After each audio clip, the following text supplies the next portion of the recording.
মানুষ আমরা মনে করি আশেপাশে, বাড়ির আশেপাশে 3.5 হাত গর্ত করে যেখানে লাশ রাখা হয় সেখানে মনে করি কবর। নারে বাজান না, কবর বলতে বোঝায় মানুষের মৃত্যুর পর থেকে শুরু করে কিয়ামত পর্যন্ত জগৎটাকে বলা হয় কবরের জগৎ। সুতরাং বাবারা আমার, আমরা যারা আগুনে পুড়ে মারা যায়, যারা পানিতে ডুবে মারা যায়, যারা হাঙ্গর কুমিরে খেয়ে ফেলে, তাদের কবর কোথায়? ইয়া দ্বারা মুসলমান শুনে নেন, আমার আল্লাহ তোমাকে বানাইতে সময় লাগবে না, হুকুম দিলে হয়ে যাবা। সুতরাং মৃত্যুর পর থেকে শুরু করে কিয়ামত পর্যন্ত জগৎটাকে বলা হয় কবর।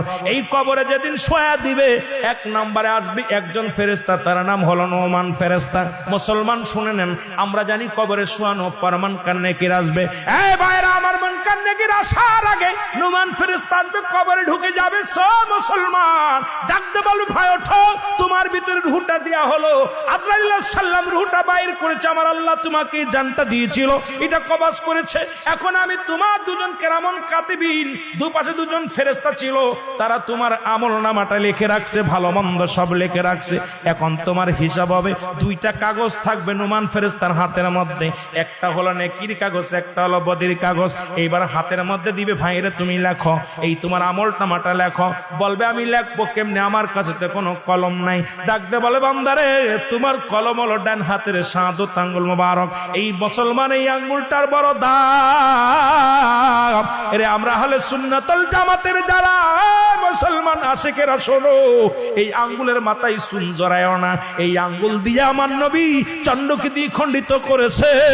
এই আঙ্গুলের বড় দাম। এই কবরের ভিতরে তোমার আমলনামাটা তোমার এই আঙ্গুল দিয়া লেখা লাগবে। বাবার এই আঙ্গুলটার মর্যাদা তোমরা রক্ষা করবা। জোরে জোরে চিল্লায় বলো ঠিক কিনা। এবার ফেরেশতা ডাকতে, নোমান ফেরেশতা ডাকতে বলো, এ বান্দা, এই ডান হাতের শাহাদাত আঙ্গুল মোবারক হলো তোমার কলম। বান্দা বলবে, আমি কলম পাইলাম, কালি তো নাই। বলবে, কালি তোমার মুখের থুতু মুবারক। জোরে বল আল্লাহু আকবার। এই মুখের থুতু মুবারক তোমার কালি। আমি আপনাদের 2টি পায়া ধরে বলে যাই, এই মুখ দিয়ে গাজায় টান দিস না, এই মুখ দিয়ে মদে টান দিস না, এই মুখ দিয়ে বিড়ি সিগারেট খাস না, এই মুখ দিয়ে কাউকে গালি দিস না।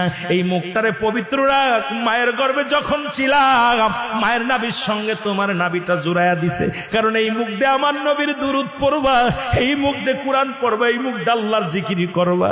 এই মুখটা দিয়া কেমনে তুমি গাজার মধ্যে টান দাও, এই মুখটা দিয়ে কেমনে বিড়ির মধ্যে টান দাও, এই মুখটা দিয়া কেমনে তুমি হারাম খাও, এই মুখটা দিয়া কেমনে তুমি হারাম জিনিস ভক্ষণ করো।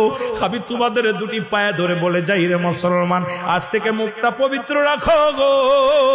এই মুখের থুতু মুবারক হবে তোমার কালি। বান্দা বলবে, আমি কালি পাইলাম, এখন কাগজ পাবো কই রে?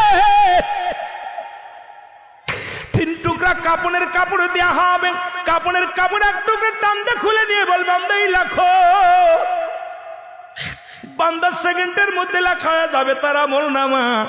হাত থেকে কাগজখানা টান দিয়ে নিয়ে যাবে, আর একখানা কাপড় দিবে হাতের মধ্যে, বান্দা লেখো।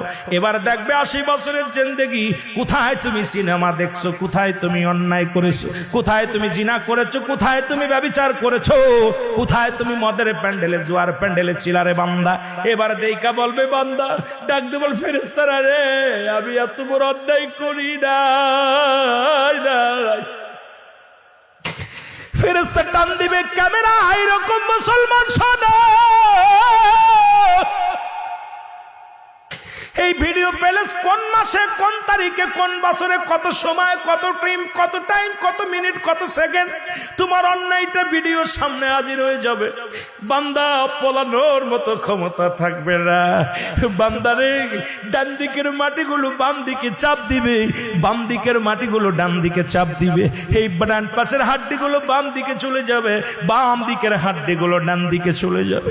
এই কবরের ভিতরে এই নোমান মুসলমান শোনো, ফেরেশতা তোমাকে আঘাত করবে, শত শত